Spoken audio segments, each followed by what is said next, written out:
Et salut à tous, c'est Pinky, j'espère que vous allez bien. Bienvenue dans cette présentation de la Nuzlocke Week.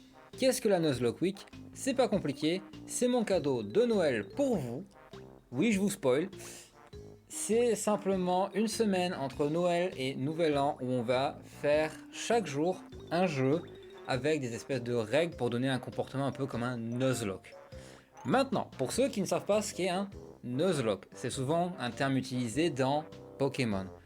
Le but est simple, c'est que les Pokémon sont simplement réellement des créatures mortelles dans ce genre de règles, donc s'ils sont KO, ils meurent pour de bon et on ne peut pas les réutiliser. Il y a aussi d'autres règles comme capturer des Pokémon en quantité limitée, mais ça c'est autre chose, c'est spécifiquement pour Pokémon. Là on va parler d'autres jeux, ceux de la Nuzlocke Week. J'espère que vous avez compris parce que je ne saurais pas forcément le répéter. Si vous avez la moindre question, n'hésitez pas à passer sur le stream. De même manière, si vous ne connaissez pas certains des jeux qui vont être cités, pareil, n'hésitez pas, le stream est là pour répondre à vos questions. On démarre avec Pokémon Tournament sur Wii U. Désolé par avance pour le fond vert qui fait des conneries, ça je peux pas faire grand chose contre. Pour Pokémon Tournament, la règle va être simple. Je vais devoir utiliser tous ces Pokémon, donc 14 Pokémon, pour réussir à grimper toutes les ligues. Donc la ligue verte, bleue, rouge et la chroma qui va me casser les couilles. Et aussi, il y a un boss comme dans tout Pokémon. Le boss ici, c'est Shadow Mewtwo, qui, pour des raisons obscures, manifeste-toi mieux. Voilà, c'est bien. Le but va être de vaincre lui et la ligue, qui est juste derrière lui maintenant, avec donc ces 14 Pokémon comme j'ai dit, qui sont...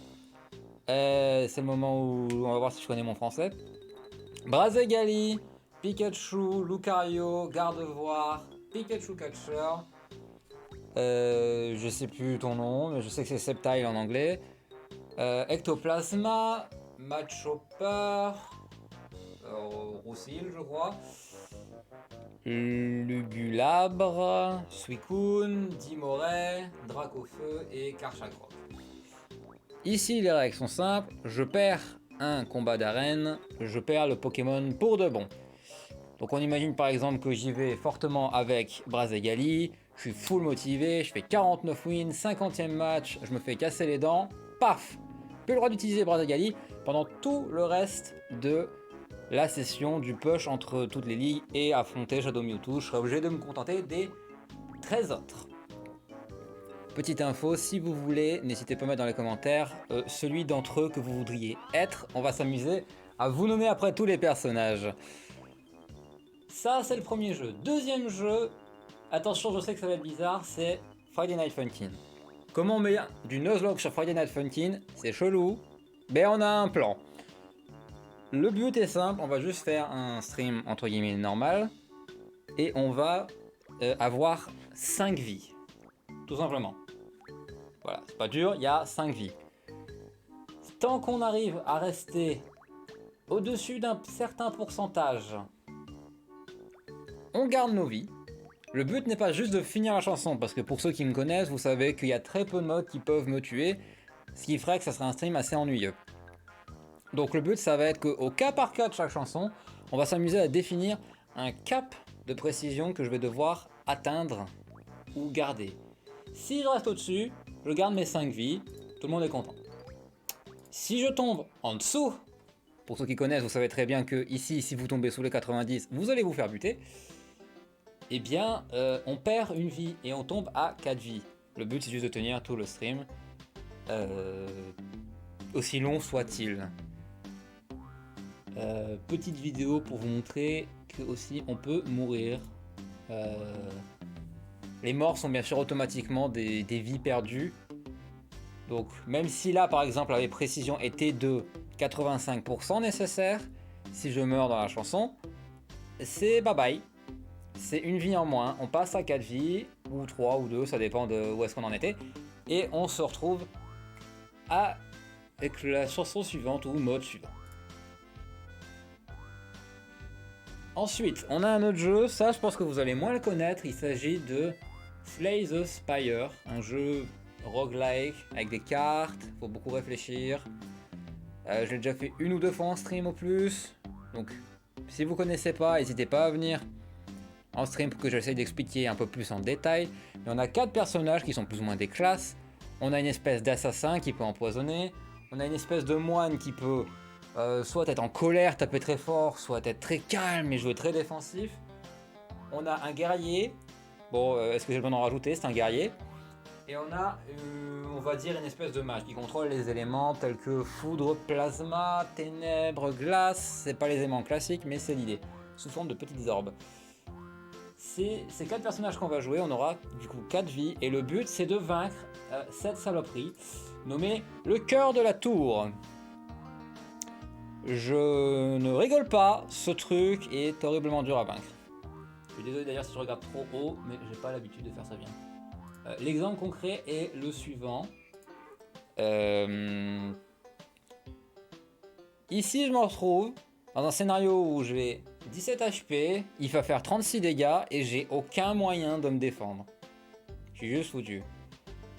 Indice, ça c'est le combat juste avant le boss et on peut actuellement me voir complètement rage quit de frustration de savoir que j'ai été si loin et que je viens de me faire sodomiser. Parce qu'on est full vie à ce fight, hein. Je viens juste de perdre toute ma barre de vie sur ce seul fight. Et là, deuxième scène, j'ai plus beaucoup de vie, j'essaie de mettre autant de défense que je peux, mais il va faire, on le voit très mal, 3 x 12, 36 points de dégâts. Je n'ai juste pas les moyens d'encaisser ça. Pouf! Bye bye! Ce truc est un tueur. Quand on est moins expérimenté, cette créature qui est le cœur a juste tué maintes et maintes runs. Croyez-moi que Villet peut vous confirmer qu'elle l'a atteint une multitude de fois et elle-même aussi est beaucoup morte. Et oui, on aimait tous les deux ce jeu, donc on a tous les deux joué pas mal à ce jeu et beaucoup souffert de cette connerie. Donc encore une fois, juste pour rappel, 4 vies, si je meurs avec elle, plus le droit d'essayer, ainsi de suite. Si je perds mes 4 vies, et bah j'ai perdu, et bonne journée. Le jeu qui suit, Risk of Rain, avec beaucoup plus de personnages, je viens de réaliser qu'il en manque 2. Donc on a donc toute la ligne du haut, plus ces 3 là, plus 2 qui ne sont actuellement pas visibles, qui sont le sniper et le créature du néant. Mais on a plein de trucs, on a le commando, on a la chasseuse, le bandit, alors lui il s'appelle Multi, c'est juste un robot multifonction, ingénieur, artificier, mercenaire, j'essaye de gueuler parce que là je suis dans le micro, Rex qui est une espèce de robot plante, le loader qui met des grosses patates avec ses poings, Akrit qui est une espèce de chien cosmique dont tous les fluides comportent de l'acide à l'intérieur, et le capitaine qui est le personnage un peu plus caché. Il y a techniquement, je sais, un personnage caché dans le jeu, mais fuck it, je vais pas essayer d'avoir ce personnage là dans la liste. Donc on a 13 personnages, on n'oublie pas sniper et créature du vide. Le but, c'est tout con, c'est comme Slay the Spire, c'est de battre le boss final. Bien sûr dans la difficulté max, je pense que tout le monde le savait, mais je le montre quand même, on sait jamais. Pas de facile, pas de normal, difficile, donc la vitesse à laquelle la difficulté grimpe est accélérée, la régénération de vie est non existante. Donc j'exagère, elle est juste extrêmement lente, mais à ce stade c'est limite non existant. Un exemple concret, vous allez me voir battre le boss assez facilement, mais comme vous le voyez c'est en facile. Et j'avais juste un super bon build, mais si vous avez une petite avant-goût de ce que le boss est capable de faire. Et oui, chacun de ces coups de marteau peut potentiellement one-shot. Ceci n'est pas une blague, pour l'avoir vécu, on peut juste mourir instantanément de ce truc. On n'est jamais safe. Juste jamais. Il faut jamais croire qu'on est dans une situation où on a gagné. Tant que sa barre de vie n'a pas atteint 0. Et là on va voir qu'elle va commencer à régresser bien vite. Mais c'est l'idée. On le tue lui. On a techniquement d'autres options pour finir le jeu, mais c'est sans doute sur celle-là que je vais me baser. Il y a une option où on peut finir le jeu en s'oblitérant, ce qui demande d'atteindre l'étage 8. Et il y a un autre boss final qui se cache ailleurs, mais lui c'est pareil, je préfère éviter de prendre cette option parce que de toute façon, j'y arriverai sans doute pas. Ensuite, on a Dead by Daylight. Alors, comment dire que là, dans tous les cas, je vais gêner. Donc, on a... Non, je peux juste... Attendez. Ici. Non, si, peut-être. Ok, ça passe à peu près. On a plein de survivants, donc je les ai pas tous. Mais 10 d'entre eux, on va surtout prendre les classiques que j'ai. Donc par exemple toute la ligne du haut. Je sais même pas si ça fait 1, 2, 3, 4, 5, 6, 7, 8, 9. Ouais, donc à prendre toute la ligne du haut plus Pépère là, David. Ça sera mes 10 survivants. Pourquoi le fond vert est aussi foireux? Est-ce que si je fais ça, ça va aller mieux? Ça a l'air d'aller. Bon, ça va un peu moins côté droit, mais c'est pas grave, on va se merder avec ça.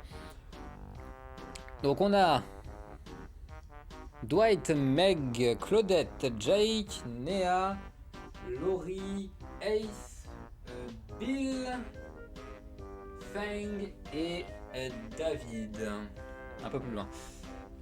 Le but c'est simple, comment ça va fonctionner? Ça va être, je vais rentrer dans la game avec un survivant et je vais avoir une seule perk, une seule compétence. Je vais avoir le droit qu'à ça. Si j'arrive à me casser de la game, j'ai le droit à une deuxième compétence et ainsi de suite. Jusqu'à 4, puisqu'il s'est capé à 4. La condition qu'il y a avec ça, c'est qu'ils ont le droit à leurs 3 compétences à eux chacun et les compétences communes. Par exemple, Jake n'a pas le droit d'aller utiliser une compétence de Meg. Il est coincé avec ses 3 compétences à lui et celles qui sont communes à tout le monde. Et ça peut aller très très vite parce qu'au bout de 10 games, je peux tout simplement avoir perdu l'idée du Nuzlocke. Là, c'est simple, j'ai juste pas moyen de me prendre un nouveau compte et d'essayer d'avoir tous les survivants et de faire un vrai Nuzlocke DBD. Donc à la place, on va juste faire ça. Prendre 10 survivants, faire un stream normal. Si je perds tous mes survivants, j'ai perdu le Nuzlocke. Ensuite, non, attendez, non, je dis pas ensuite. Là, l'exemple concret, par exemple, c'est ici. On va voir, c'était en stream, mais c'est un moyen de montrer. Là, je jouais avec Meg. Et on va voir, voilà, là, on le voit très mal, mais je n'ai que 2 perks, et c'est 2 perks qui sont à Meg. Donc là, si j'étais dans les règles du Nuzlocke et que je sortais vivant, ce qui est le cas si on regarde au fond, j'aurais le droit de mettre une 3ème perk. Soit à Meg, soit commune. Et si je meurs, le personnage meurt pour de bon. Là, on va le voir, je vais me faire chasser. Je vais pleurer. Forcément, vous pouvez pas voir les compétences mid-game parce que je suis en plein dessus. Mais vous verrez entre les games que je vais pas tricher. Et là, l'idée, c'est pas compliqué. Il va me chasser, je vais tomber. Si vous voyez les crochets là, vous voyez que je vais tout simplement me faire tuer puisque c'est mon dernier crochet. Ce qui veut dire que s'il me chope, il me bute. Et c'est ce qui va se passer parce que je regardais pas derrière moi. Non, pardon, devant moi, justement. Je regardais derrière moi, un peu trop. Et donc là, exemple concret, Néa serait morte. Pouf, un survivant en moins. Pour ce qui est du dernier, enfin des 2 derniers jeux, c'est 2 Mario Kart. Parce que je voulais faire une Nuzlocke Week, mais j'avais pas forcément énormément de jeux pour faire toute la semaine, donc on va se contenter de 2 Mario Kart. Pour ce qui est de quels sont-ils, je sais pas si c'est le bon terme, mais voilà. C'est double dash, donc on doit jouer avec 2 personnages par run. On les joue par paire, hein, ça se voit, ils sont ensemble, eux en bas ils sont ensemble, pareil là aussi, là c'est incroyable. Vous avez compris l'idée. C'est par l'autre 2 que ça joue dans ce Mario Kart, c'est sans doute le seul Mario Kart où on joue 2 personnages en simultané. L'idée va être simple, ça va être de traverser toutes les coupes, dans toutes les difficultés, ce qui fait un total de 16 coupes, plus 4 grands solemnes, ce qui promet d'être compliqué. Ça va faire beaucoup de temps, beaucoup de stream, donc j'espère que vous êtes contents d'avoir un grand stream. Et ça va être la même avec Mario Kart Wii, on va avoir tous ces personnages là. En tout cas, je prie que je les ai parce que si je les ai pas, bah, je me handicape encore plus fort. Mais l'idée c'est d'avoir tout ça. Après tout, j'ai fait un marathon Mario Kart, donc j'espère que j'ai tout. Au pire, j'irai faire ça off stream. Et ce sera de faire de même manière les 4 difficultés, 50, 100, 150 miroirs, avec les 8 coupes. Et de tout simplement survivre. Comment ça va marcher exactement? Mario Kart est un petit peu de aléa, je pense qu'on est tous d'accord sur ça. Des fois on se prend 6 items à la suite, des fois il se passe rien de la course.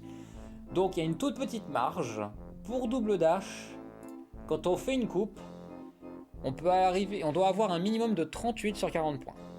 Si on a donc 3 premiers et un deuxième, ça passe.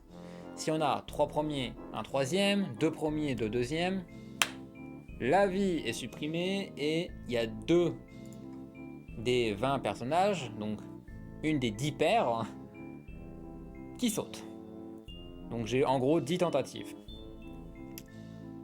Pour le grand chelem, il est sur 160 points. Donc lui, on le fait à 150, parce que ça peut vraiment être long, endurant, et ça part en couille. Donc voilà, 150 points sur 160, c'est valide. Si je suis à 149, on est bon pour retaper un grand chelem, ce qui veut dire retaper plus d'une heure, une heure et demie de stream. Et en plus, avec une autre paire qui sera peut-être moins pratique. Pour ce qui est de Mario Kart Wii, on doit faire 55 sur 60 parce que Mario Kart Wii, il y a 12 personnages au lieu de 8. Du coup, le système de scoring n'est plus le même. Donc, c'est l'idée. On a le droit d'avoir un troisième place, en gros. Ou même pas 2 deuxièmes maintenant que j'y pense, parce que ça fait 54.